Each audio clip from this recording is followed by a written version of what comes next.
morning. This is the Eager Beaver Show. You are listening to a True North Eager Beaver Media Incorporated podcast.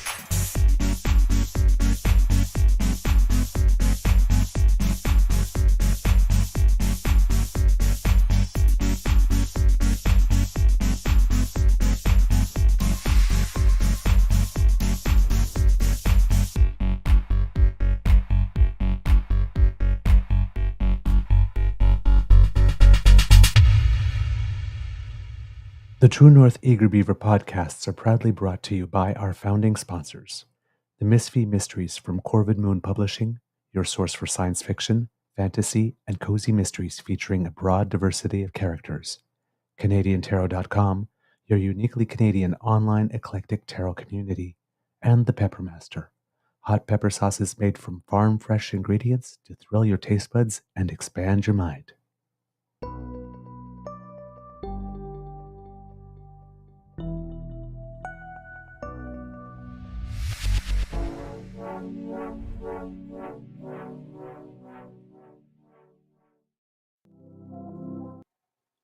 Well, good morning and hello, kids, and welcome to Season 4 and episode number 439 of the Daily Beaver Morning Show here on the Cryo Media Network. Boo, boo, boo, boo. Today, I can't help it. It's the Olympics. I have to. Today, recording day is Friday. Thank God. Friday, August 2nd, 2024. And it's going to be another hot one here at the Beaver Lodge. It's going to be a hot one for the next few days here.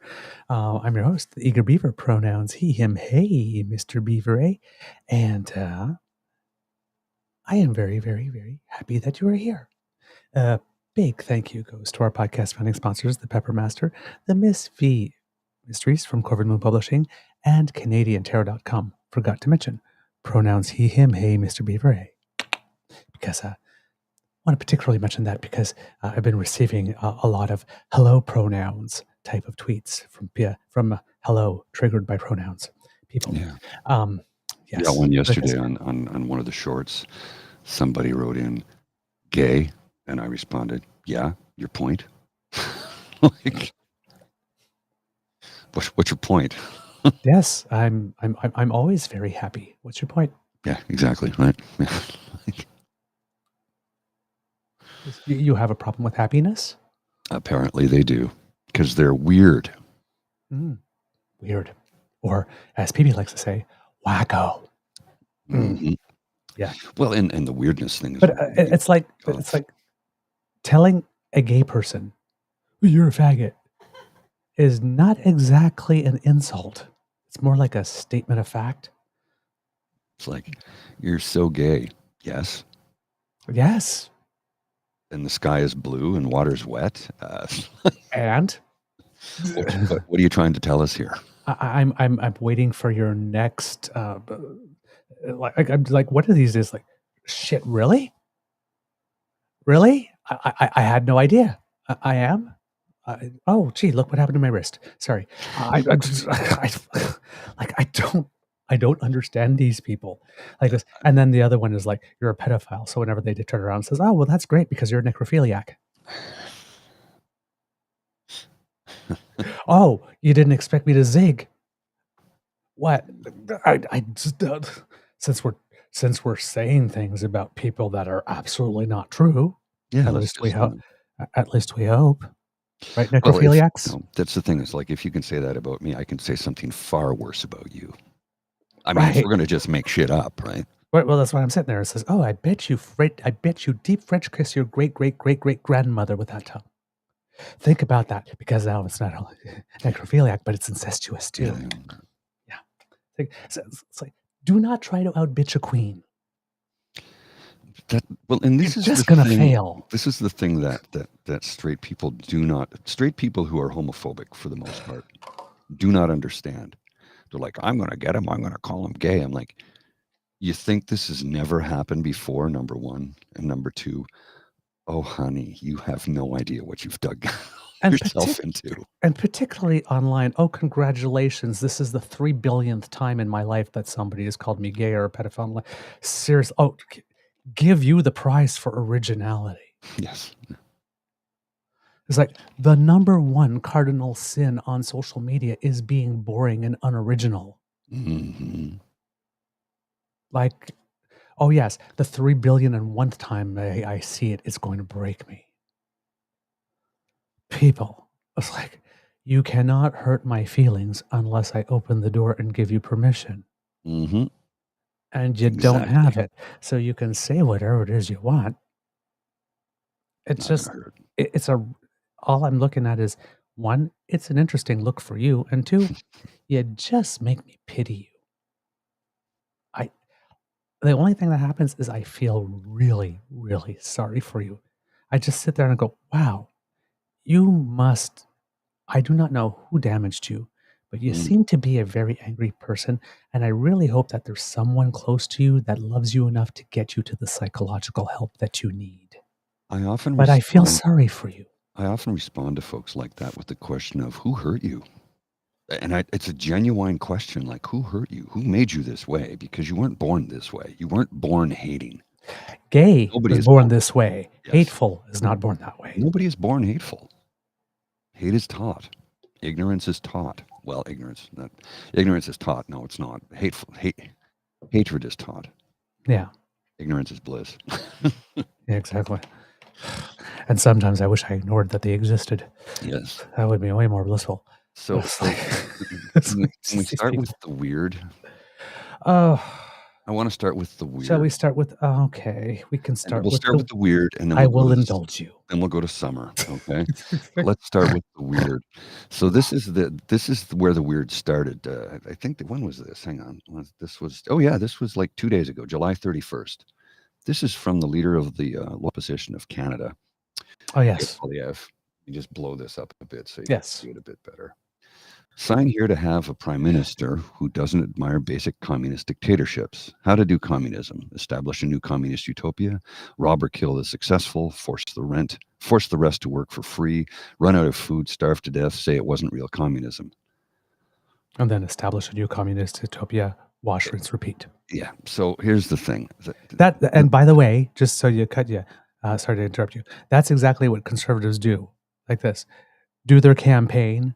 Lose their campaign, say we didn't communicate our policies well enough, try a new communications tactic, but still put out the same old stupid policies that have been rejected God knows how many times. It's not that you can't communicate the policies well. It's because your policies suck. Yes. Well, this is just bizarre behavior from the leader of the loyal opposition. And of course, the response from the prime minister, I think, was great. I know. I think this guy needs to touch grass. Or perhaps even smoke some. Something. That guy needs to calm down. That PeePee guy is wound way too tight. Just way too tight. I mean, the behavior from him is bizarre. It is totally bizarre. It's just, again, his whole weird. Comment the other day, like, this man is not. He needs help. Again, it's almost like. There's a whole bunch of Canadians now that are going like Poilievre is weird and conservatives are weird, or Poilievre is wacko and wacko conservatives are wacko PeePee and whatnot. This was just, and things travel like this, and it applies. But I mean, he's unstable. Yes, he's unstable. It's beyond weird. It's unstable. His only comms right now is Twitter, because the House isn't sitting, so he doesn't get his 2-minute or his 30-second clip from question period right now, right? So this is how he's communicating. Yeah, which is why they called back that committee on the status of women thing, so that he can have an opportunity to have some clips of something going on in Parliament that he can market up in their face. Yeah. Well, here's, yesterday I talked about it, right? Mm-hmm. And I said, all of this was a pretext for on the conservative side to then just go out and say, to market this as Justin Trudeau doesn't care about survivors of violence and to label him a fake feminist. Mm-hmm. Right? Well, did I call it or did I call it? Kits and Cubs. Let's put this up and blow this up here. There we go. If there was any doubt that it was a setup and that this was the plan all along, part 1, because there are that many. Pierre Poilievre. There's I was one. repulsed. Abuse survivor demands Liberal MP apologize after testimony. Hijacked in chaotic House committee. With a screen cap of a National Post article. Then he retweeted Michelle Ferreri. No meetings, no acknowledgement of the crisis, wasteful spending and more deaths, the Liberal legacy. Justin Trudeau, you are a fake feminist, and you and your MPs who silenced these witnesses today should be fired. Did I call it or did I not call it? Uh-huh. All right. Number 3. This is what the Liberals and the NDP did to victims at an emergency committee on violence against women today. Trudeau's Liberals, backed by sellout Singh's MPs, teamed up to silence victims of intimate partner violence. So that was Pierre Poilievre, a second time, tweeting on his own, retweeting Anna Roberts. Mm-hmm. It was one of the 3 that were singled out on the committee, although there's all 5. Then Michelle Ferreri again. Absolutely disgusting. Liberal NDP coalition silence victims. 2 witnesses storm over the House committee in tears decrying Liberal politicization. Yes. And then... If there was any doubt. Yeah, if there's any doubt. That this was the plan all along, part 2. No fewer than 7 times did Pierre Poilievre tweet or retweet something with regard to all of this claimed fake feminist. Just as we predicted he would. 7 times yesterday. Yep. 7.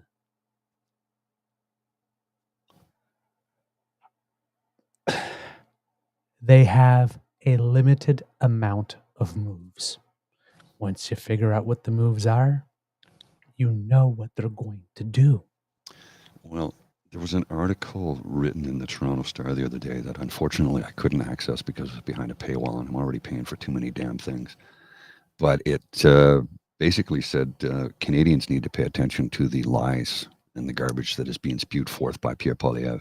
And I happen to have that one. Oh, fantastic. It appeared in the Toronto Star. It is time for Canadians to confront Poilievre's assault on decency. And I'm guessing that by Christopher Holcroft, a contributor. Quote, "Have you no decency, sir?" This dramatic rebuke by lawyer Joseph Welch to U.S. Senator Joseph McCarthy during a televised hearing in 1954 turned public opinion decisively against the senator's infamous campaign to persecute his opponents with baseless accusations of being communists. Oh, what? Jeez! What did we open with, Mr. Grizzly? Uh-huh. Pierre McCarthy Poilievre. Yes. As Americans struggle to overcome a new political threat, it is time for Canadians to confront the assault on decency happening in our own country. I have advocated for civil discourse for 15 years and have been a student of politics for many years longer. The rhetoric and politics of federal Conservative leader Pierre Poilievre is a dramatically new and dangerous development for Canada. After the assassination attempt on U.S. presidential candidate Donald Trump and recent attacks on the prime ministers of Slovakia and Denmark, it's a global thing. Mm-hmm. Poilievre was asked for his reaction to fears political rhetoric is leading to political violence, and I remember seeing the clip of this sitting there, and he was looking like he was annoyed to be asked the question in the first place. No need to tone down. My criticisms of the Prime Minister are entirely reasonable. Really? The Prime Minister's deliberately setting the forest fires. They're responsible for Jasper. He's trying to get your kids hooked on drugs. He's releasing. He's actually releasing a crime wave, intentionally trying to create. Really reasonable. Really, yeah. The dictionary you're using probably needs a little update, my friend. So he asks, are they though? Recently, Poilievre referred to Prime Minister Justin Trudeau, as well as Liberal and New Democratic parties, as, quote, extremists, raving wackos, and lunatics who, quote, detest the working class and have, quote, total disdain for the common people. Poilievre's indifference to the harms of inflammatory speech is irresponsible. Elsewhere in the country, heated language towards politicians has risen to the level of threats of violence. In July, the RCMP announced the arrest of 2 men in June for uttering threats to kill Trudeau, Finance Minister Chrystia Freeland, and federal NDP leader Jagmeet Singh. Notice that no Conservatives are ever on these kill lists. Yeah. Never. While not directly related, words do have consequences. According to a Security and Intelligence Threats to Election Task Force report, extremist narratives have increasingly normalized threats to politicians and have the potential to negatively affect the fabric of Canadian society. And may I point out here, too, that when Poilievre said that his criticisms were entirely reasonable, that was after those arrests, like pretty much like the day after whatnot. That's when he was asked about it. So, oh no, there were 2 people were arrested. So not just a casual thing, but like so bad those threats must have been that somebody went to knock on their door and arrested them. And he still says his criticisms are reasonable. Most of his criticisms aren't even fact-based, even less reasonable. Appealing to the menacing and misinformed has been part of Poilievre's political style for years. Consider the misogynist MGTOW tags on his YouTube videos, his questioning of the value of compensating residential school survivors, his support for the Freedom Convoy, his defending of far-right website Rebel Media, his meeting with protesters holding extreme anti-government views, his promoting of misinformation such as suggesting wildfires in Alberta were started by the Trudeau government or giving air to the Great Reset conspiracy theory, and his siding with radical parental rights marchers over LGBTQ plus kids and their families. Yes, and there are many, many, many more that we can add to that, like saying nothing, as Leslie Lewis, Colin Carey, and Dean Allison had a Nazi brunch with Christine Anderson, whose party has been labeled by the European Parliament as an extreme right-wing, dangerous party. And booted out of the coalition by their fellow far-right colleagues. They were too far-right for the far-right. Yeah. Think about that. Yeah. Jeez. And he's got nothing to say. Oh, also,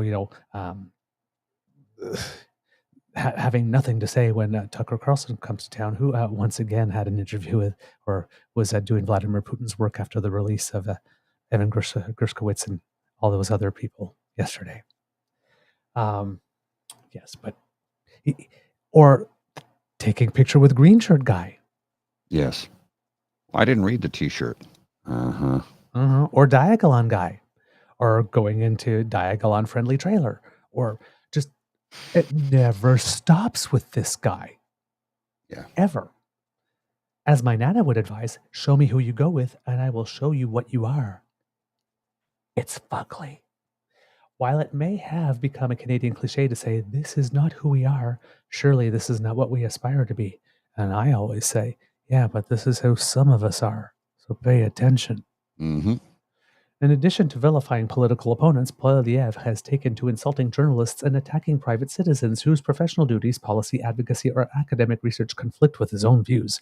Some of Poilievre's messages have resulted in others facing harassment, hate, and even death threats, but nevertheless he persists. Stochastic terrorism. Yes. Through misrepresentation and mockery, disinformation, and demonization, Poilievre and his allies are affirming a culture of bullying, social, economic, and political that risks overtaking our civic square. There are undeniable parallels with the political situation in the U.S., which is why it is unsurprising, if no less disturbing, that Poilievre is lauded by the likes of Alex Jones, Joe Rogan, and Fox News. And yesterday on the show, we presented a little thing that Poilievre said when he said his thing about the warpath, whatnot. Mm-hmm. That sounds very much like, if you don't fight like hell, you won't have a country anymore. It's going to backfire on him because people, as I've been saying since January, 2024 is the year of the pushback, right? And we are really seeing it south of the border right now with how the Kamala Harris campaign has grown by leaps and bounds and raised tons of money, and people are fully on board with her because they're sick and tired of the lies, the bullshit, the absolute garbage coming out of the extreme right wing. Now, many people will say, and I've heard it from tons, well, she's not much better. Not much better than Trump? What you mean? Oh, yes, she's going to get into bed with corporations and wealthy, just like every leader everywhere on planet Earth does, because that's how politics is done, unfortunately. Mm-hmm. That's just how it's done. I don't like it. But choosing the lesser of two evils, she's a saint. Right. Trump is a demon. Yes, comparatively.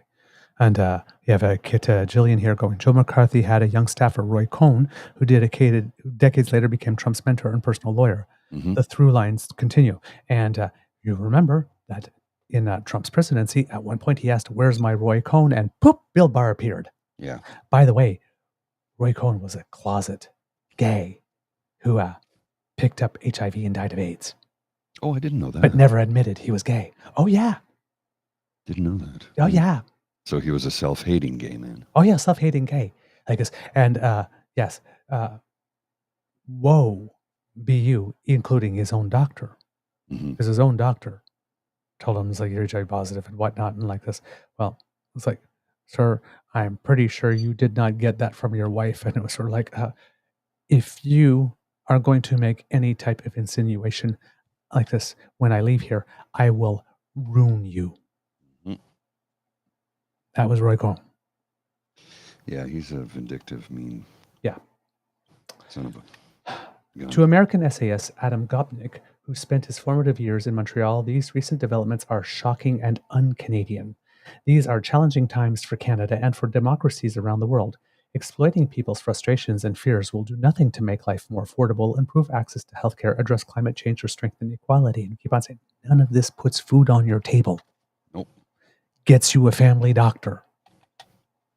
It just educates your kids. It does nothing to help you. None of this helps you. None of this makes your life easier. None of this gives you any freedom. Canada's common decency, the enduring values of civility and caring, honesty and humility are central to understanding our country. These are the national characteristics that have inspired our greatest accomplishments and shielded us from our worst crises. This is how we raise our kids, what we teach our schools, preach in our places of worship, and promote in our sports. Such sentiment was fittingly shared by hockey player Wayne Gretzky in his eulogy at former Prime Minister Brian Mulroney's funeral. Quote, our country is all about coming together, being friendly, helping other people, and paying respects, he said. We must fight to hold on to these values and reject the politics of Poilievre. In so doing, we can ensure decency remains Canada's North Star. And I have the article from Adam Gopnik here, who, something going on with my computer this morning. He's a staff writer at The New Yorker, and he grew up in Montreal. He's an American. Grew up in Montreal. He's a polymath, so he's like very, very smart, to say the least. But he says, I just want to read a couple of lines here. He says, I'm going to start talking about how liberalism is the love that dare not speak its name. When I'm here in the States and I start talking about liberalism, the host says, don't talk about liberalism. That means Hillary Clinton. Talk about liberal democracy, because that could include Ronald Reagan. And if I'm in Canada, everyone says, don't talk about liberals, because that means Justin and the government, the Liberal Party of Canada. When I'm in the UK, they say, don't talk about liberals, because that's the old dead Liberal Party. And in France, liberals are the bad guys because they are free marketers. If you're called a liberal in France, it means a Thatcherite. So you can use the word anywhere you go, but what I mean by it is, of course, the tradition of liberal democracy is it's been passed on to us through the last 300 or 400 years. What I'm going to try and point out is that liberal democracy, liberalism, rests on two pillars. One is familiar to us. It is free and fair election. God knows they're vital and important, but it's possible to have elections of varying degrees of freedom, as in Russia, Iran, and Hungary, where you don't have recognizable liberal democracy. The other pillar is what we call liberal institutions, open institutions, universities, libraries, parks, podcasts, all the places where free conversations can go on, where we can talk to each other without fear.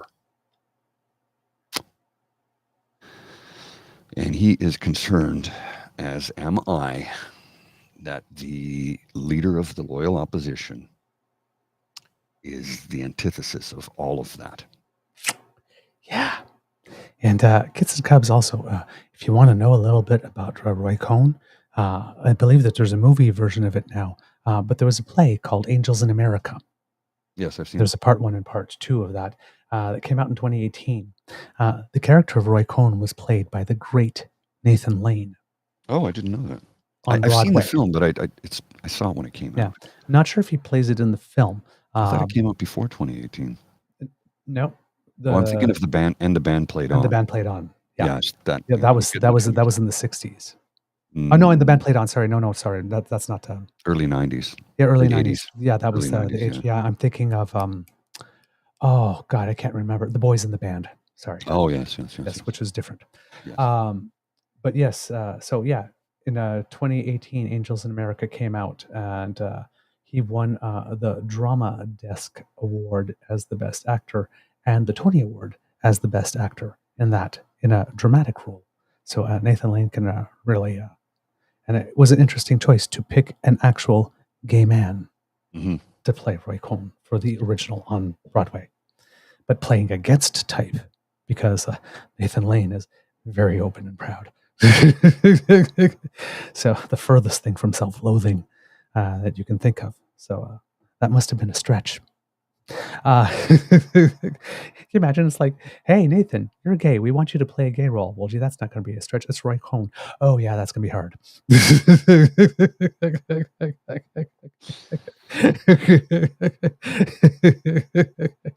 So, yeah, we have, how to put it? Then Pierre Poilievre did something really, really, really weird the other day. And remember when we were talking about out in the Middle East, the assassination of a member of Hamas and a member of Hezbollah? They had happened in similar times, two different nations. Israel claimed responsibility for the assassination of Shakur at Hezbollah, but has said nothing about the assassination of Haniyeh. Well, first of all, there was a third assassination, which happened yesterday, which I believe was the military leader of Hamas, and Israel is taking credit for that one. But before the third one happened, Pierre Poilievre did this. Chris Brown of the CBC posted something which was not that far from what we mentioned on the show. Quote, well, if you will read it, Mr. Grizzly. If you could blow that up, please. There we go. Oops. There you go. If you were serious about negotiating a ceasefire, killing the guy on the other side who's negotiating, it seems like a deliberate effort to make sure it doesn't happen. And what did Pierre have to say about that? Because it's CBC Chris Brown. CBC is mourning the loss of the leader of Hamas who carried out the biggest massacre of Jews since the Holocaust. Destroy Hamas, defund the CBC. Again, who wrote the tweet? Chris Brown. CBC's Chris Brown. So is that a tweet from the CBC? No, it's from Chris Brown. Works for the CBC. Is this an official position of the CBC? I don't believe so. Okay. Now, if you are serious about negotiating a ceasefire, killing the guy on the other side who's negotiating it, it seems like a deliberate effort to make sure it doesn't happen. Does that sound like mourning? No. Not at all. Does it sound like mourning the loss of the leader of Hamas, or mourning, if anything is being mourned, the possibility of having a ceasefire? That would be the only thing that is being mourned, the possibility of a ceasefire, because he does not mourn the loss of the person. He's saying killing the person that's trying to negotiate a ceasefire is not a good idea. So normal people read this and don't think this is mourning. Normal people read this and don't think that this is an official CBC position. Words have meanings. Why can't you master words, PeePee? Why are you so weird? That's weird. Because that's a general statement that pretty much everyone around the world is making. Oh, yeah. You literally assassinated the person who was considered somewhat moderate, who had channels both ways. I guess, who was core on the team for negotiating the hostage release and the ceasefire. And people are saying, well, and we kind of all know that Netanyahu wants to keep this war going as long as possible because he too, like a certain other person that we know of, wants to keep his ass out of jail. if he actually ends the war and wins the war, then I guess the rest of the nation can get back to regularly scheduled programming, like putting his ass in jail. So I'm just, Mm-hmm. I don't understand this. Words have meanings. But there is not a tragedy. There is nobody's death or misery that this man will not exploit. And seriously, defund Hamas, defund that these things go in the same sentence and the same thought? You know, they'll sit here and scream at the CBC and say, defund the CBC, and then say, why isn't the CBC showing a specific hockey game I want to watch? That happened yesterday too. So, but if you put them together, destroy Hamas, defund the CBC, he's literally put them on equal footing there. CBC is to Canada what Hamas is to Israel, is literally what he is saying here by juxtaposing those two thoughts. And yesterday, on our True North Eager Beaver page on Facebook, after having posted a sort of like recap of things that had happened at the Olympics one day, there is nothing that will bring these weirdo wacko PeePee stands out of the woodwork like actually posting anything that said CBC is doing a good job. CBC's excellent coverage, CBC that Pierre Poilievre wants to defund, excellent coverage of the Olympics, they lost their minds. Lost their minds. I got stuff about gender. I don't know what the hell the gender ideology, their gender ideology fantasies has to do with CBC's providing good Olympic coverage. We got over 20 hours of coverage per day on TV. We've got CBC Gem that shows full events. You can watch them back in replay. Every event available is on Gem. Every single one. Yes. They're all sitting there and goes, oh, I'm watching the announcers keep on talking about themselves all the time like this. Yeah, if you're watching on the main CBC channel where they're going back and forth and switching back to events. And but go to sports, go to TSN, you can watch a whole tennis match and sometimes there isn't even any commentary. Mm-hmm. Just go to CBC Gem. Everyone, like it is literally all there. Are you really saying that if CBC didn't exist, no other networks would pick it up? Of course, nobody said that. Why are you responding to something nobody said? It says other networks have picked it up. There have been Olympics that have been covered by CTV. Coverage wasn't as good.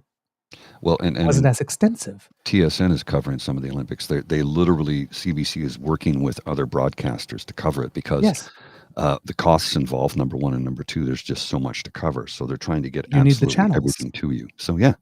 But they're going, well, TSN are like us. TSN and Sportsnet has it, but it's not like TSN went and negotiated a deal with the IOC. Like CBC negotiated the deal and said, okay, we've got all this stuff. Now, which do you networks want this?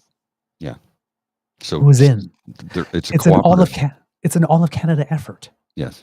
It's a cooperative agreement between Rogers Sportsnet and Bell, which is TSN. They're getting Olympic coverage too. The feed comes from the CBC. Right. So, I mean, it's just, you have to know where things come from. Defund the Conservative Party of Canada. Seriously. So, but apparently, like I said, try it if you have social media feeds. Things. Just say CBC and something with good job. Or this is what I mean. They lose their minds. We have not had that much engagement on the Facebook page in a year. I didn't go to the Facebook page for 2 days. I went there and it's like there's 137 replies to essentially CBC's providing excellent Olympic coverage. Yeah, the bots come out of the woodwork for that, right? And then they said the coverage is terrible like this. They don't know about CBC Gem. They don't know they don't know it's providing coverage in other languages. They don't know anything. Well. Yes. They don't know anything. No. The ignorant. But they're patriots. They're loud. They're ignorant and they're loud. Yep. That's it. But they're patriots and they love the country. Yeah. Right? Know nothing about it. Never met it. Never took it out on the date. But they love it. I don't know, man. So, yeah. we have PeePee being ridiculously weird, and that is not going to stop, sadly. Now, that thing that we talked about yesterday, that we dedicated the most of the show to, was that meeting that happened. And it's pretty bad. Yeah. There's another story that came out yesterday, CTV, that says, MP says she regrets distress caused to witnesses who left the meeting in tears.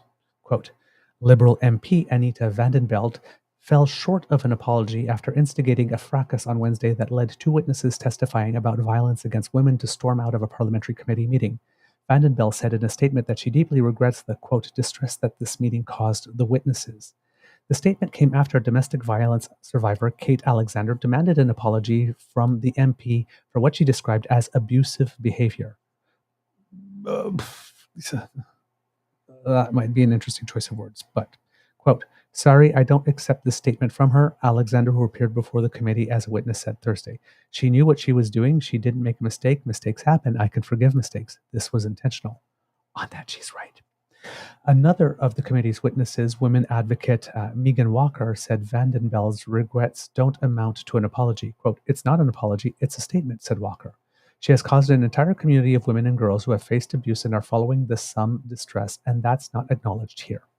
Their summer meeting was scheduled for MPs to hear from advocates. This is all the stuff that we mentioned yesterday.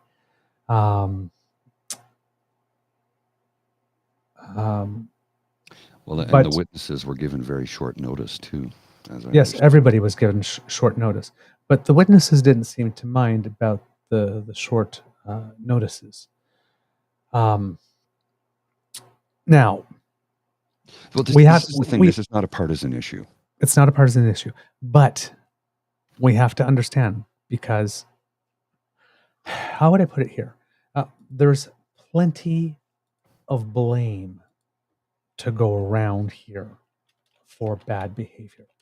Now, the first thing that we have to say is, of the two people that were there, right? Any comment, and I'm trying to parse these things in the right way, attributing to people what belongs to people while still being fair. So, when it comes to Megan Walker specifically, pretty much anything that she says about MPs specifically, criticisms particularly of MPs who are not conservatives, has to be taken with a grain of salt. Now, I say this not with regard to her claims as a survivor of abuse. I'm talking about her criticisms specifically of the MPs on the committee, because, as we learned yesterday, she is a multiple-time donor to the Conservative Party of Canada. Mm-hmm. And the Conservative Party of Canada unilaterally called the meeting without consultation or consent from the other members of the committee. Correct. And they unilaterally chose the witnesses without consent from the committee. They even added some witnesses in at the last minute on top of that, but they basically denied the opposition any opportunity to have witnesses of their own. And then they presented some witnesses at the last minute, denying the opposition, the other members on the committee, I guess, an opportunity to actually prepare any questions or whatnot, do any research, whatnot, to prepare for those witnesses. So, and again, the event was in part to create the stunt, to label liberals as fake feminists and people who don't care about domestic abuse survivors, and to cut into MPs' time to do their constituency work over the summer. So there's all these reasons here. So the fact that these women, these people that had been invited, were set up is entirely the Conservative Party of Canada's fault. It's a political stunt, and you do not host political stunts on the basis of violence against women. It is not a partisan issue. You do not politic with this file. Okay. So the two people here that have made these comments, because were selected by the Conservative Party to be there. Mm-hmm. Right? And nobody else got a say or a vote. So you have to take their comments about the politics of this with a grain of salt, not what they have to say about abuse. They are two separate and distinct things.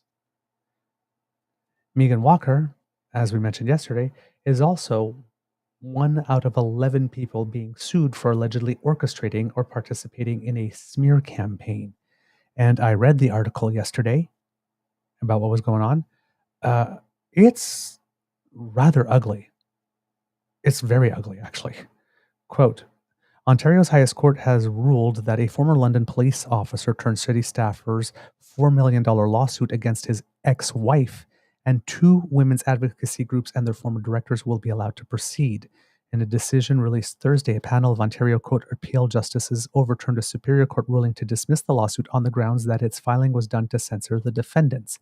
The lawsuit filed by Marcel Marcelin in 2020 alleged Megan Walker, the former head of the London Abused Women's Centre, and Kate Wiggins, the former head of ANOVA, engaged in a smear campaign against him during a custody battle with his ex-wife, who was also named as a respondent in the appeal along with ANOVA and the London Abused Women's Centre. Marcelin alleged Walker and Wiggins used their influence to intimidate and bully him into giving up his rights by ending his family law claims, quote, or else face dire personal and professional consequences. The claim alleges he was dismissed from the City of London, where he headed the UN Safe Cities project as a result. Walker and Wiggins have denied the allegations. The statement of claim and statements of defense contain allegations not yet proven in court. The lawsuit was dismissed in October 2020 by Superior Court Justice Spencer Nicholson, who found the action vindictive and vengeful, stating that it had been brought to silence the moving parties and could cause a chilling effect on victims' abuse. Nicholson ruled in favor of a motion from the women's groups that the claim was a strategic lawsuit against public participation, or a slap suit, filed to censor critics by burdening them with an expensive and time-consuming legal battle. However, he wrote, Walker and Wiggins had tried to interfere in Marcelin's custody dispute while advocating for his ex-wife, including by telling his supervisor, Martin Hayward, that he had been accused of domestic violence and asking that he persuade Marcelin to drop his family law proceeding. Again, not proved in court, but these are some pretty... Yeah. This is, if true and proven in court, this is behavior that is just disgusting. Oh, yeah. Yeah. All right. So that's sort of what's going on there.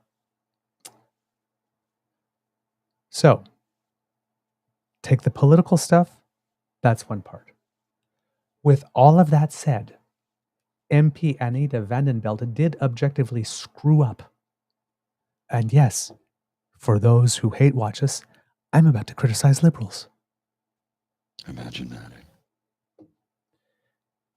She screwed up by using this moment to try to resolve a process issue and change the subject of the meeting. We didn't have time to prepare for this, so could we discuss this other thing that we were discussing before we recessed for the summer instead? While the witnesses had showed up, and they were there.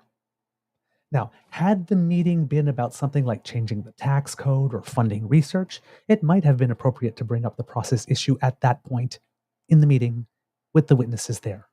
But the issue was domestic violence. Right. And witnesses alleged to have experienced it. Even Megan Walker deserved better than that. The process argument took place in front of the witnesses who, understandably, given the sensitive nature of the subject, were harmed by this. And they left less than impressed. It simply wasn't the right moment to bicker about process, even though Vandenbelt was 100% correct about the CPC members of the committee, under the direction of its new chair, having intentionally made choices to screw over other parties and lessen the value of the meeting. The meeting would have had way more value if they would have been able to hear from more voices. And with all the members that were not Conservative Party being able to actually prepare and ask salient questions. Mm-hmm. It's like, clearly they did not call this meeting to have the best possible meeting, to get the best possible result for the people for whom they claim to have been advocating. Because they wouldn't have done that. All that part is the CBC is doing.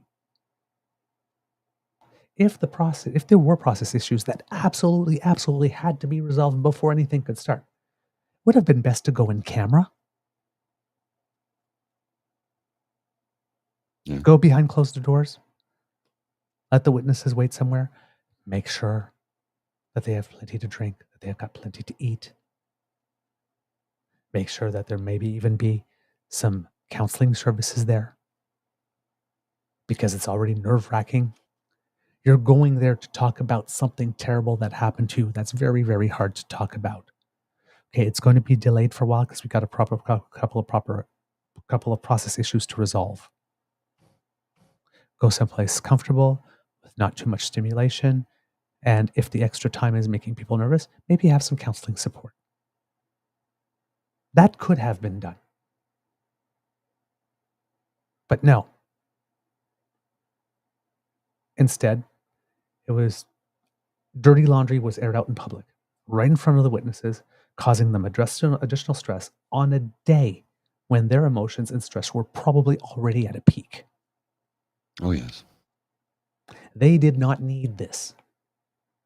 There was an utter lack of emotional intelligence, of judgment, and of discernment in this case. The witnesses did deserve an unreserved and unambiguous apology for this, but Anita Vandenbelt was not able to bring herself to do that. As she was expressing regret, she was not able to say, "I'm sorry, I picked the wrong moment." That was my bad. Organizing the meeting in this way was their bad. But me, right off the bat. And it's not like she was aggressive about it. I've seen a clip. She was calm and she was not trying to be accused. Yeah, right? Mm-hmm. Still not the time, because she basically took the bait. The Conservatives set it up that way, and she went into that meeting like it was any other meeting and said, "Mr. Chair, I'd like to start with a point of order," like this right before things get started, and start arguing about process. Again, these are not changes to the tax code. No. We're talking about people's deeply emotional, psychologically scarring things that are become, as Christine Blasey Ford said, indelible in the hippocampus. Events that have happened to people. This is not how you handle this situation. Do you have any emotional intelligence whatsoever? What the hell? Clearly not. It's not always most important for other people to admit you were right. Even if you were right. Especially if it comes at the cost of doing right by survivors. Anita was in that meeting. She had a point. She was correct about the point, and she wanted conservatives who will never concede anything to a liberal to say, "Oh, you were right. We screwed up." That was not going to happen. You know who you're dealing with. Mm-hmm. What the hell were you doing? In what universe did you think that was a good move? Jeez. And yes, like I said, the Conservative MPs on that committee merit to have their backsides raked over the political coals for all eternity. Yes. For having exploited the survivors to manufacture a stunt serving only to accuse the Prime Minister of not caring about survivors. Somebody who goes by Michelle Golden Retriever Mama specifically said this whole shit show was for an audience of one. Yeah. Pierre Poilievre. The devastating and sad truth here is that pretty much no MP behaved appropriately here. None of them. All in different ways, but none of them did. The moment was supposed to be about the survivors, and the committee lost sight of that, and they lost sight of it at all stages. The stage of calling the meeting, of organizing the meeting, of selecting the witnesses, or blocking witnesses, not allowing MPs to prepare. And not one Conservative MP, you will see all these Conservative MPs are there complaining about the Liberals trying to shut down the process. Not one of them stopped. Not one of the chair didn't interrupt the meeting. The chair didn't say, let's go into they let it happen. Oh, yeah. The Conservatives that were there, when they saw it was devolving, allowed it to keep on happening rather than saying, you know what, this is inappropriate. Let's stop this right now. We'll go in camera. So they were all too happy to have that happen. As you can tell by how they used it for clicks. Meanwhile, you have all these people that showed up there for what? Even if Megan Walker had a secondary motive to be there, that was hyper-partisan. Even if. Yeah. All the rest of it. You shouldn't be playing politics with this file, though. It's like disgusting. It's disgusting. It's disgusting. And let's be clear, the fact that Megan Walker did donate to the Conservative Party does not necessarily mean that she was there for partisan purposes. But it also raises the question, out of all of the people in Canada who's a survivor of domestic violence, you really had to pick one as a 3-time donor to the party as you are blocking other people, really? And you thought that was going to, really? You thought that was going to be good for her? Because you have people like us speculating about whether or not she had mixed motives. That, again, distracts from the actual issue. That you claim that you were there to try and improve.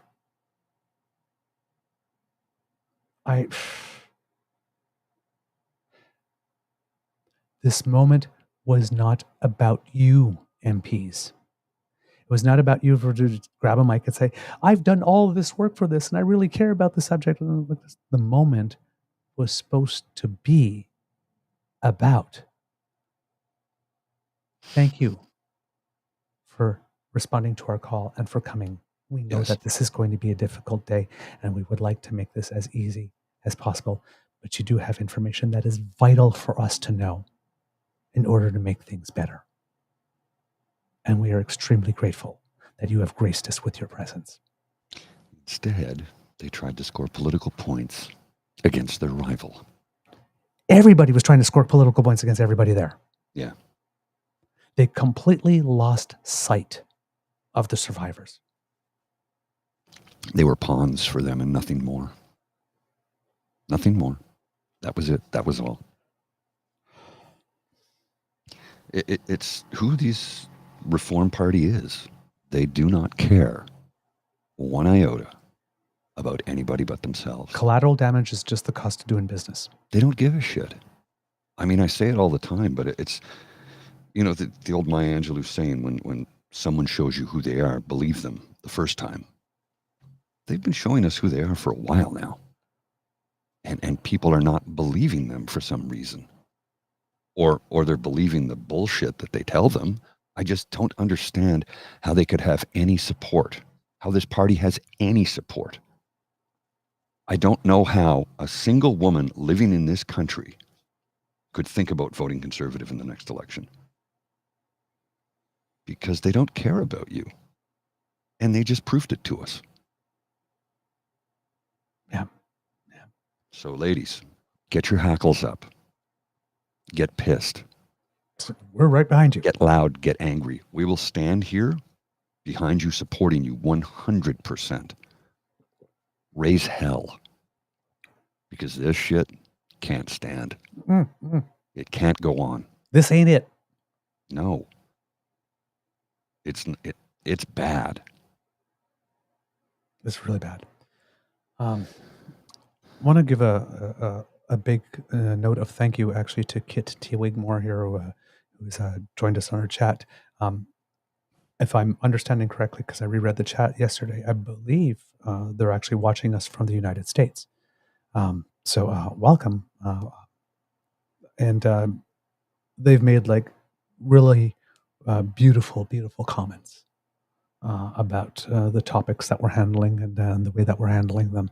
So I just wanted to let you know that we see you, and we're grateful for what you have to say about us. So thank you. Thanks.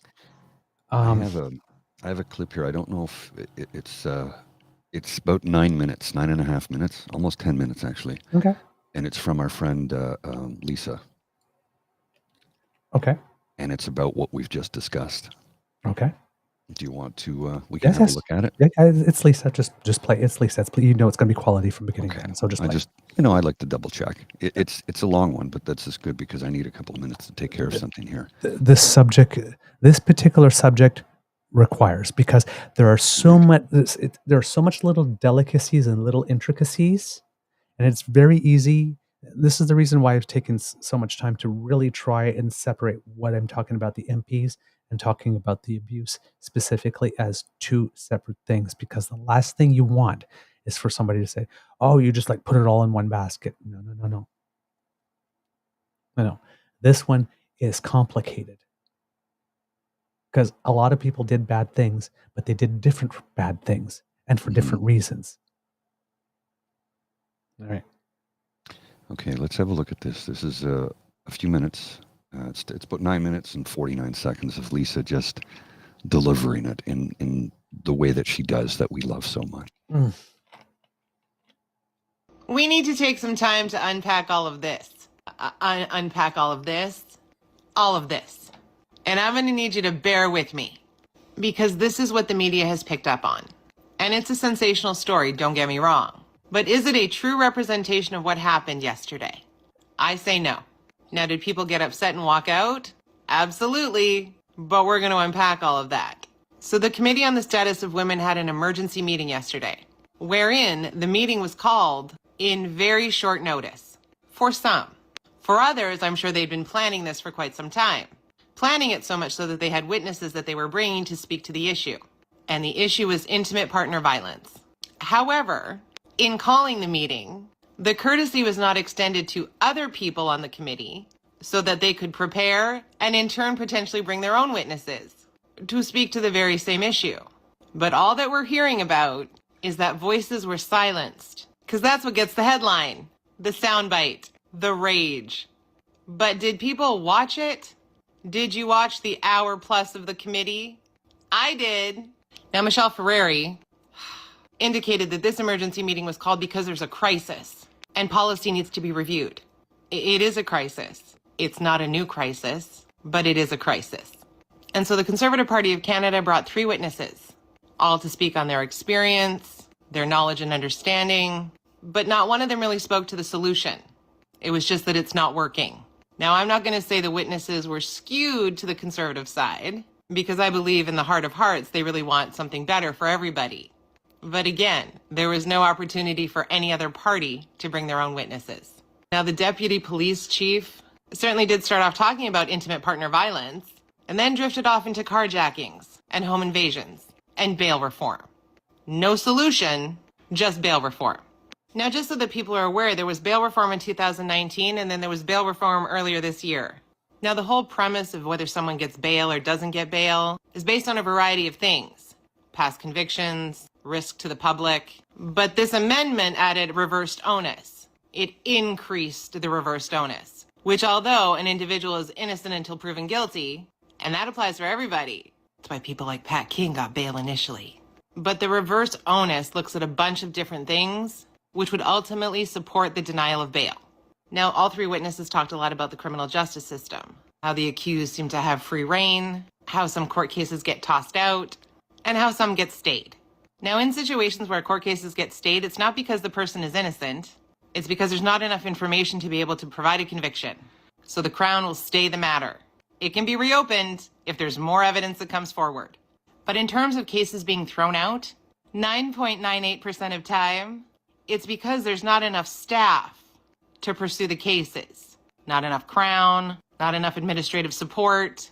And guess whose fault that is? The provinces. Guess who administrates the bail? The provinces. And when these bail reforms happened, they were done in consultation with the provinces.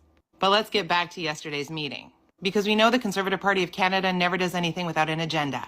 Now, I believe, and it's only my opinion, that this was a setup by the Conservative Party of Canada, and the collateral damage were the witnesses.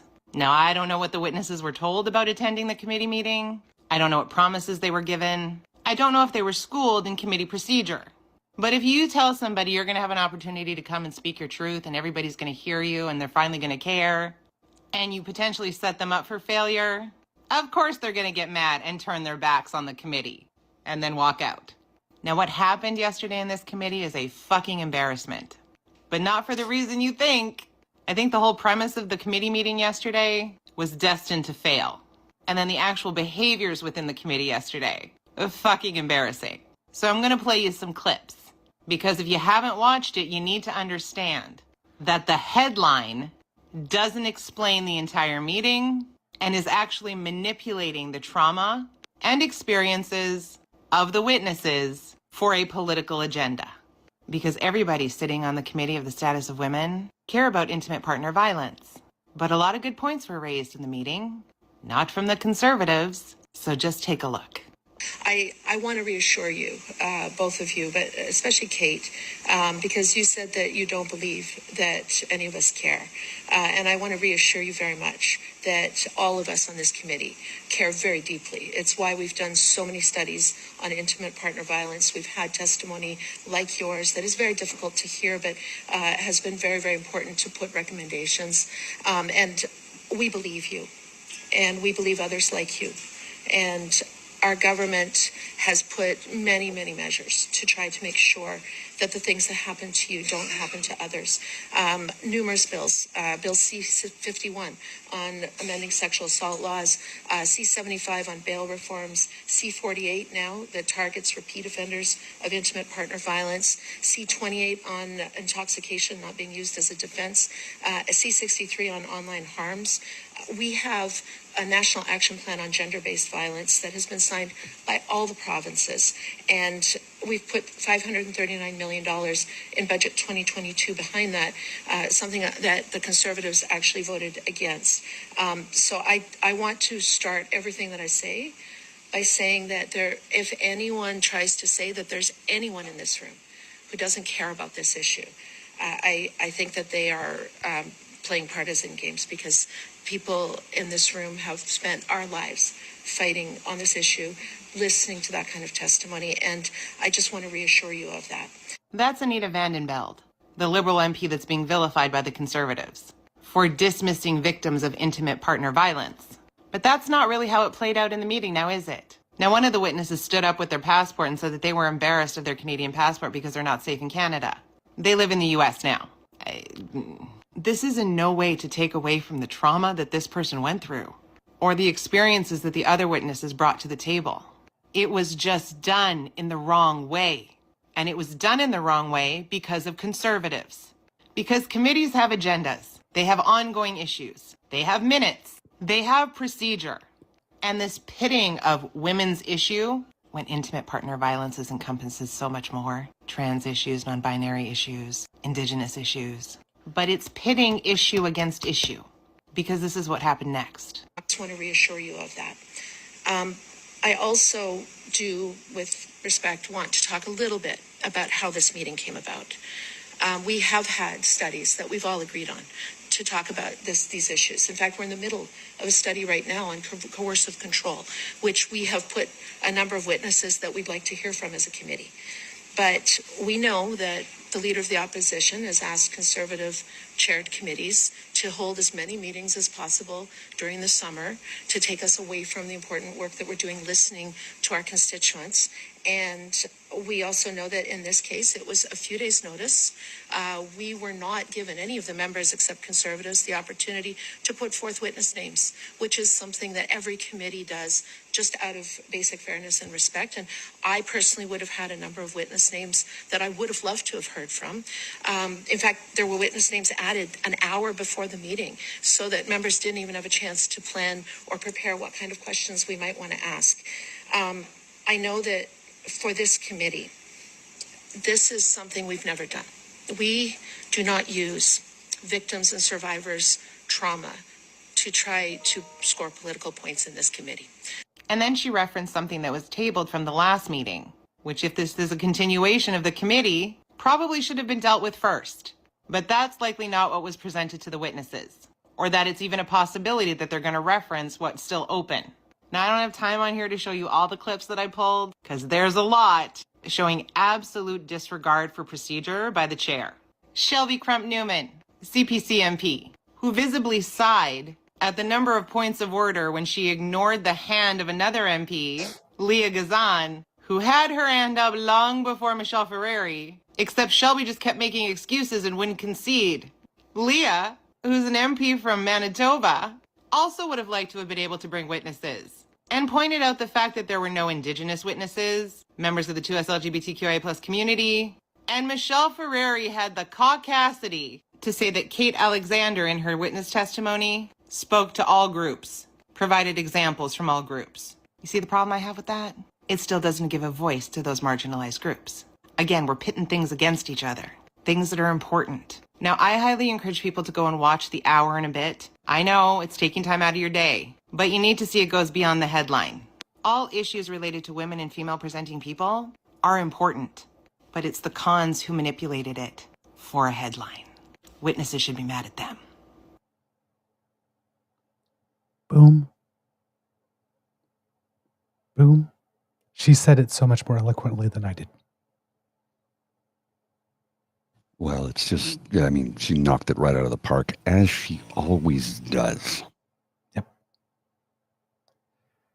I just, again, I ended the show yesterday with just, oh, fuck me. Because I'm not hardwired that way, so I can't understand it. I can't understand what would, on these type of subjects, because when you should be wanting the best possible information, the most complete possible information, everybody, no exceptions, men, women, no matter how you identify, can be the victim of abuse within the home. Any age, children, seniors. As you're an adult and you think you got everything together, and then all of a sudden the tables turn and you're sitting there and you're wondering, you're on the floor and you're wondering, oh my God, how did I end up here? Like, I'm an adult that's got my stuff together. How did I end up in this situation? Those thoughts that reel through your mind. That is the question that gets asked all the time. How did this happen? I asked the right questions. I looked for the red flags. When there was something, I said, hey, this happened. Can we talk about this? Like, I asked all the questions. I was in an abusive relationship once. Not physically. Thankfully, because guy was 6'4" and over 230, so I wouldn't have survived that. But I was in an abusive relationship once. Because at every step in the process, when there was something, so, oh, you know what? Something happened. Let's talk about this. But they had the answer for everything. And it wasn't until the poop hit the fan completely, and the relationship had completely imploded. 2 days after Christmas. And I was sitting at home in my living room on New Year's Eve thinking, like, 3 days ago, I had a ring on my finger and we were talking about moving in together, and now it's New Year's Eve and I'm sitting in my living room alone. How the hell did this happen? Yeah. Because I'm the person who put a ring on my finger, someone I never want to speak to again. In fact, I made it quite clear. When I was dropped off at the airport, the first thing I did was plug my computer into a wall and says, let's make this very clear. I don't want to hear from you. I don't even want my name to cross your lips. Do not ask my friends about me. Do not, like, We never were. I want you no ill will. I just want my energy untied from yours as fast as humanly possible. And then 26 more times in the next year, this person tried to establish contact with me. 26. Before he finally imploded in public in front of other people and then just disappeared.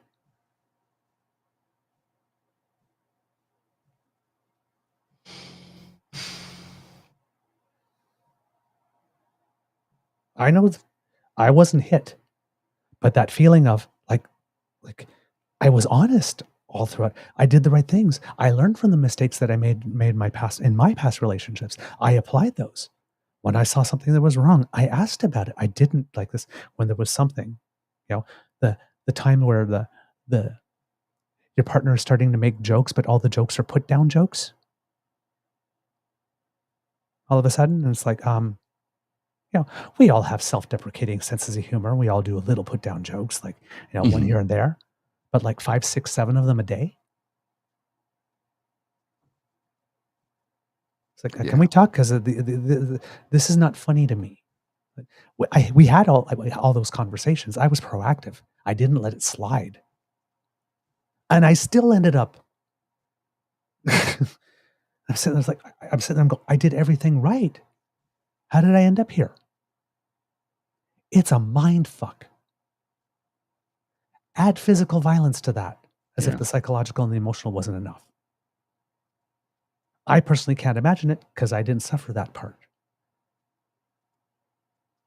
But holy crap. Yeah. It's, One of the witnesses came with photos. Photos. Mm-hmm. The abuse physically was that bad that they had photos. And what did they do? The conservatives played politics with this. These are not good people. I'm going to have to say this. They all play politics, but they all play politics. But this is not a file that you play politics with. You don't try and score political points on this file. You are supposed to work together in bipartisanship to make it better for every woman in this country. Yesterday was damaging. Yesterday was a black eye. It's just, the amount of disgust I have for these folks right now, it's off the charts. It literally, I can't begin to tell you how angry, upset, and disgusted I am at this kind of behavior. This is not how you do this. This is not how you do this. You do not play games with people's lives. And that's what they did. And they did it with wanton disregard for the thoughts, feelings, emotions, expressions that these women have felt and are feeling and are going through. They belittled them and knocked them down to nothing. They treated them as political pawns in a game of chess so they could score a few political points and get some headlines out of it. And what did we say? And what did they do? 7 times. 7 times Poilievre and his minions made hay of this. This is not a file you make political hay from. And just so you know, those are only the 7 times, 7 things that PeePee either posted himself or retweeted himself. I didn't go on Michelle Ferreri's page. The ones that said Michelle Ferreri or Roberts, those are ones that PeePee. Had I gone on their own pages, I might have found way more. Right. That's just what the leader did. 7 times. The leader, who wasn't even in the room. Despicable human being. Despicable human being. We're going to have to wrap up shortly because the renovations have begun again and it's getting really noisy in here. Oh, darn. I had so much more. Apologies. It's impossible to do any work in here with the things the way they are right now. Okay. There's one thing that's particularly important. That I have to mention. If you happen to be living in the British Columbia area, in the area around the Chilcotin River, and the Fraser Valley between the Chicotlan confluence and Hope, British Columbia. You are being asked to remain extremely vigilant, and you may have to evacuate. And it's not fires, but it seems that some time ago there was a landslide that happened that created some type of barrier and dammed something up. And it seems that whatever it is that is dammed, because this is not a dam that humans built or Beaver Dam or whatnot. This is as a result of the mudslide, the landslide. Something blocked the flow of water. It is suspected that it will probably give within the next 24 to 48 hours, and all the water that's accumulated there will come rushing down if that happens. Emergency Preparedness Minister, British Columbia, Bowen Mao, has put out a warning there. And so for people to do that, and I just want to get it for you here, the emergency thing that was put out. So just, if you will be patient with me for a second here, I will draw it out. But there we go. Emergency Info BC, ongoing. A BC emergency alert has been issued by the province of British Columbia. People and boaters are asked to leave the following areas immediately: the banks of the Chicotlan River from Hansville to Fraser River, the Fraser River from Chicotlan River to Hope, British Columbia. And then in the statement that they put out specifically, see a BC emergency alert message. So it seems to be the same thing that's written there. I'm just scrolling through. Not much more information than that at the moment. But there's also some concern for salmon stocks as well, because it's the path that they used to spot, and it's actually the season, like right now. Right. So there could be some extremely more damage. But it says here, this is from the Canadian Press News out of Williams Lakes, British Columbia, reporting here. A landslide of debris piled 30 meters high and 600 meters long has dammed the Chicotlan River in British Columbia's central interior, creating a lake that officials say could give way. They say the sudden rush of water could set off dozens of evacuation orders and alerts downstream. Margot Wagner, chair of the Caribou Regional District, said Thursday that the water building up behind the slide south of City of Williams Lake could reach a level where it will start flowing over the debris, or it will erode the material, setting off a release. And there's a map here included in this. I will put it up for a second here, Mr. Grizzly, so that people can see where it is that we're talking about. So right in this area here, right? The article goes on, quote, as the water continues to flow and builds up behind that landslide, the pressure increases, but we do not have a definitive time of when that will let go, she told a media briefing. Officials have estimated a release could come Friday or Saturday. Wagner said the riverbed below the slide is dry and officials aren't certain about the potential downstream impacts when the dam is breached. But she said it's clear there would be a mass of water coming down the Chicotlan, which flows south into the Fraser River. We don't know exactly when this landslide is going to give way. We are hearing that it's expected between 24 to 48 hours. And that was there a time on this one? No, so I can't tell how many hours ago this was. The slide is massive, Wagner added. Wagner said they aren't aware of any injuries except to one man who broke his leg while he was running away from the slide, which struck late Tuesday or early Wednesday. The nearby Chicotlan National Government declared that's Indigenous National Government in this case, declared a state of local emergency Thursday and warned people to stay away from the river. The statement said, quote, the situation is changing rapidly with many unknowns, and flooding has the potential to threaten bridges to two communities. Quote, at this time, we don't know what each day will bring, but we are prepared and have managed emergencies over thousands of years, including several slides blocking the river in my lifetime, Chief Joe Alphonse said in the statement. Minister of Emergency Management Bowen Ma told a separate news conference Thursday that if the dam were to break, it's possible that dozens of evacuation orders and alerts would be issued along both rivers, and, quote, people need to be prepared. Quote, let me be clear, the risk to people and communities along the river is unknown at this time, but it has the potential to be significant. She said engineers, geologists, and hydrologists are on site and in the air assessing the landslide and working to understand the potential impacts downstream. The minister said people living alongside the Chakotlan River and Fraser Rivers for hundreds of kilometers to Hope at the eastern end of BC's Fraser Valley are encouraged to pack and prepare for their home for possible flooding by moving equipment and other assets from low-lying areas. Ma said anyone planning to be on a boat on the Fraser needs to rethink that, and people must stay away from the shoreline between Hope and the confluence of the Chakotlan, as a gush of water and debris can make the banks unstable. Evacuation orders span 107 square kilometers along the Chakotlan, which the district said involves 60 properties, including 12 homes with an estimated 13 residents. Wagner said the landslide happened in an area that was burned out during wildfires in 2017. One thing leads to another, and these climate change things.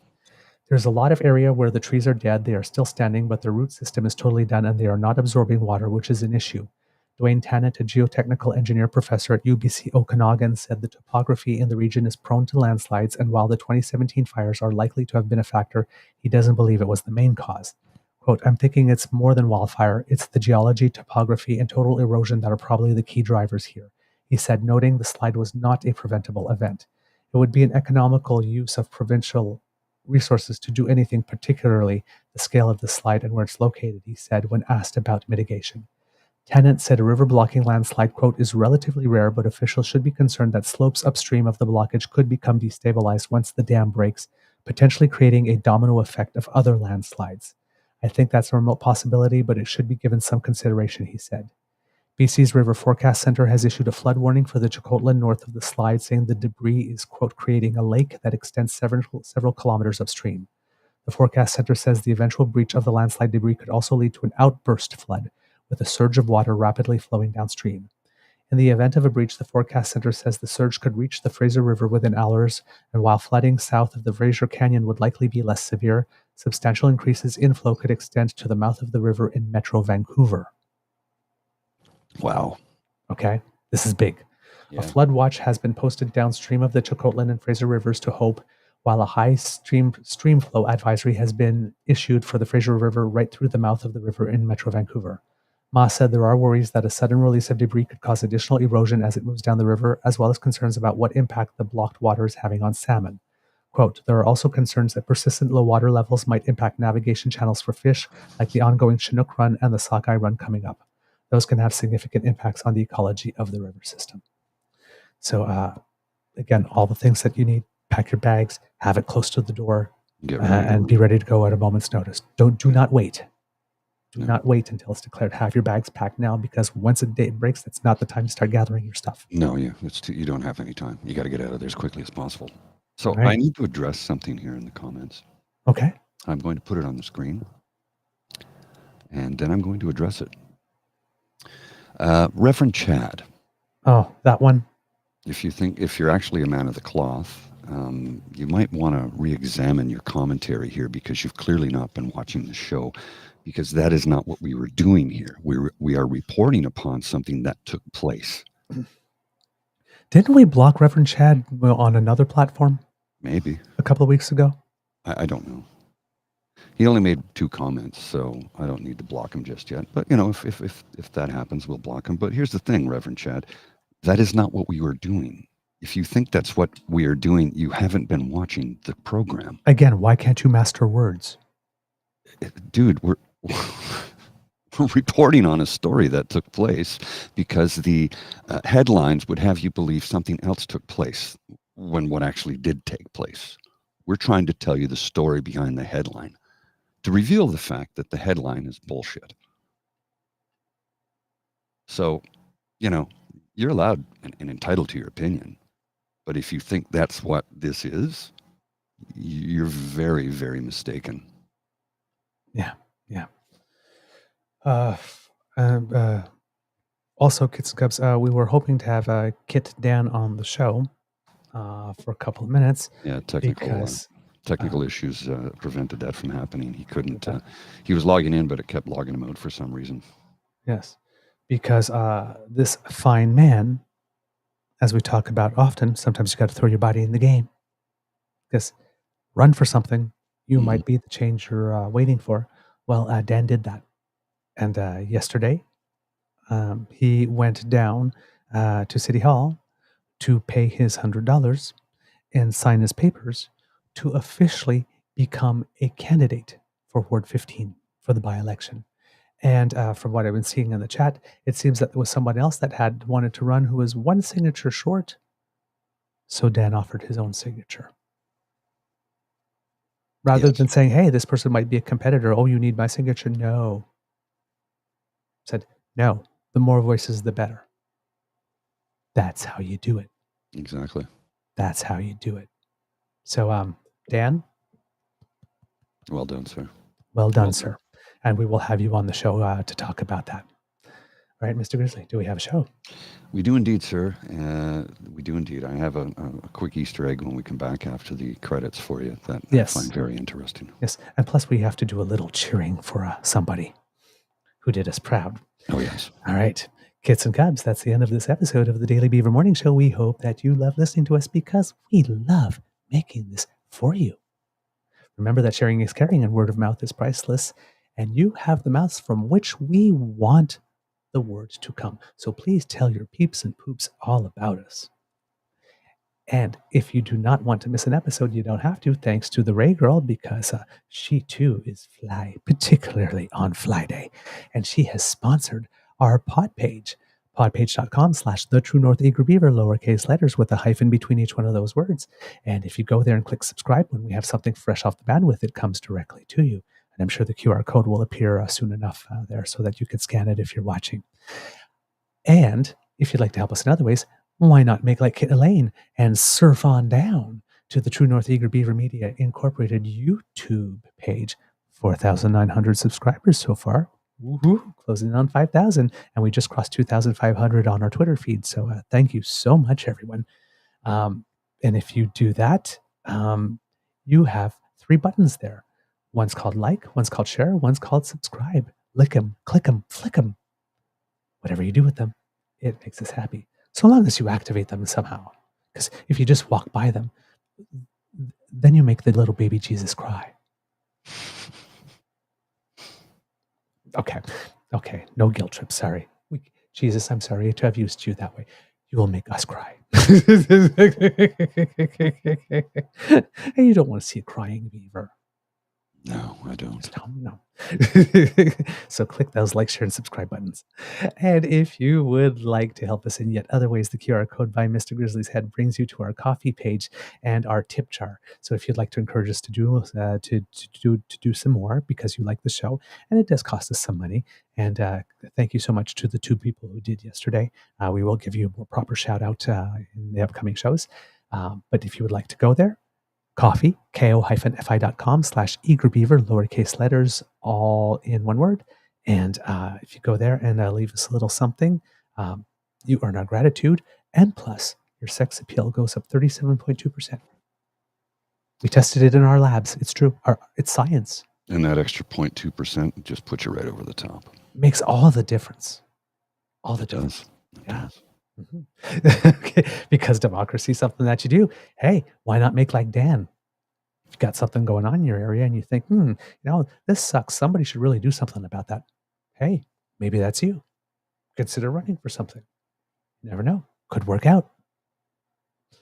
Kids and cubs. Could be a tough world out there. So please be kind to and gentle with yourself. Mr. Grizzly, do you have some words of wisdom? Please. Yeah. In this bizarre time that we're currently living in, the thing that I've been working on lately, and I think I've been mostly successful, is reining in my anger and using it in a constructive form rather than spewing hate back at hate. So what I'm trying to say is when you encounter somebody giving you hatred, try and find a positive way to influence them, and at the same time politely putting them in their place. It's not easy, and it's something that I'm working on, and I'm slowly getting better at it.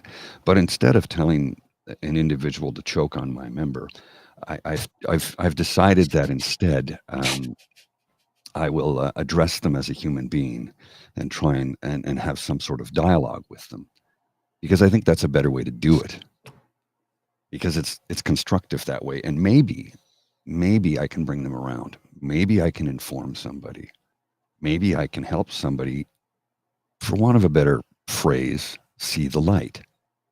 Because oftentimes people are sitting in their echo chamber of hate and rage and don't recognize it. And remember, it doesn't start off with white hoods and jackboots. It gets worked up to it. It gets groomed towards that. So let's try and groom people out of that. So exercise patience, exercise caution, exercise kindness, compassion, and when possible, empathy. All right. Those are some words of wisdom. Mr. Grizzly, I think it's time to cue the cock. I believe you are correct, sir. You are listening to a True North Eager Beaver Media Incorporated podcast. The True North Eager Beaver podcasts are proudly brought to you by our founding sponsors, the Misfit Mysteries from Corvid Moon Publishing, your source for science fiction, fantasy, and cozy mysteries featuring a broad diversity of characters, CanadianTarot.com, their uniquely Canadian online eclectic tarot community, and the Peppermaster, hot pepper sauces made from farm-fresh ingredients to thrill your taste buds and expand your mind. We are grateful to the Crier Media Network for its support, Pete Jarvis for our artwork, and Paul Joseph Something for our opening and closing sequence music.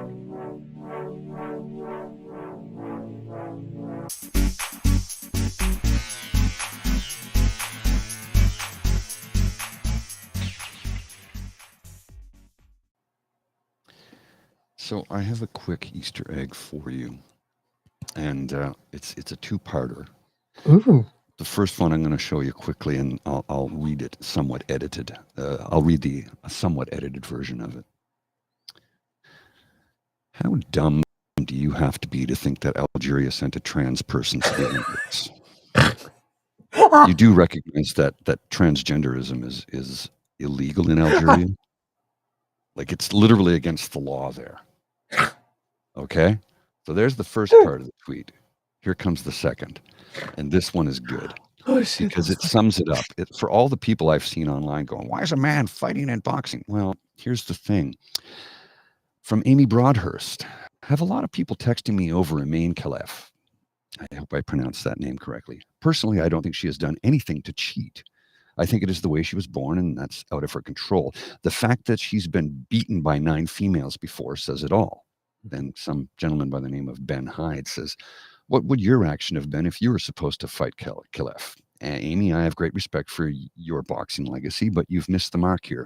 Agree the way you're born is out of your control, but it's a clear advantage and shouldn't be allowed. Mm-mm. Amy Broadhurst did fight Mcintosh in the 2022 World Championship final. She won. Uh-huh. And here's the thing, right? It's an advantage and shouldn't. Okay, now do Michael Phelps. Yeah. Yeah. He literally has a body built to do what he did. Built that was freakishly so. Yeah.